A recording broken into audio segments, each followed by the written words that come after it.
Bonjour à toutes. Si vous êtes là sur ce groupe, c'est qu'a priori, pour vous, renoncer à une part de pizza ou un bon plat de pâtes, ça va être une grosse frustration, ça va être très très dur, ça va être un gros sacrifice. De la même manière, peut-être que vous voyez le sport comme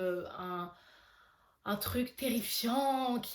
duquel vous avez vraiment la flemme, qui vous inspire pas du tout. Et finalement, ce qui est vachement intéressant, c'est que dans le cadre du coaching que je fais, heu, mes coachées, au bout d'un moment, elles me disent: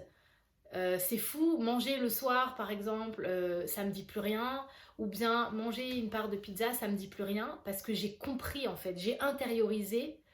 ce que ça me fait, l'effet que ça a sur moi et je veux plus être, dans cet état-là. Alors donc ce groupe, il s'appelle Le Déclic, justement parce qu'il a pour, vocation de vous amener un petit peu à ça, à faire ce déclic, à passer de la pensée ne pas manger, c'est une frustration, etc., etc., à au contraire une pensée qui va vous faire avancer dans cette direction, dans la direction de justement la perte de poids, se libérer de l'emprise de la nourriture, etc. Ça va être par exemple des pensées du type, enfin c'est tout un ensemble en fait de pensées dans lequel on se rend compte que adopter une alimentation saine, faire du sport, etc.,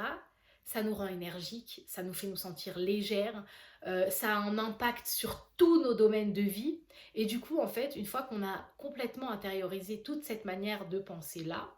ben non, la pizza, c'est plus une frustration, c'est plus un truc auquel je dois renoncer. Au contraire, en renonçant à la pizza, entre guillemets, je fais le choix de me sentir bien demain matin, de me réveiller légère, de me réveiller avec la pêche, de me sentir bien dans mon corps. Et justement, se sentir bien dans mon corps, qu'est-ce que ça veut dire? Dans tous les domaines de vie, ça a énormément d'implications. Cette coachée là en question me disait, bah, quand j'ai pas mangé le soir, je me réveille le matin, je réveille les enfants tranquillement, en étant de bonne humeur, alors que quand je me réveille en me sentant lourde, je crie sur tout le monde, je suis de mauvaise humeur, je suis énervée et la journée commence comme ça. Donc l'idée, c'est justement de commencer à identifier toutes les pensées, tout ce genre de pensées-là qu'on a par rapport à la nourriture, qui nous font justement, qui vont nous emmener justement au résultat auquel vous êtes déjà. C'est-à-dire, encore une fois, si, voilà, je donne encore un autre exemple, on me dit souvent, mais quoi, tu te lèves à 5 heures du mat pour faire du sport et tout, mais c'est horrible, pourquoi tu restes pas dans ton lit?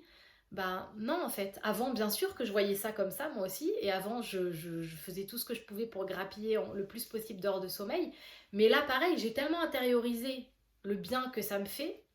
que du coup, pour rien au monde, en fait, je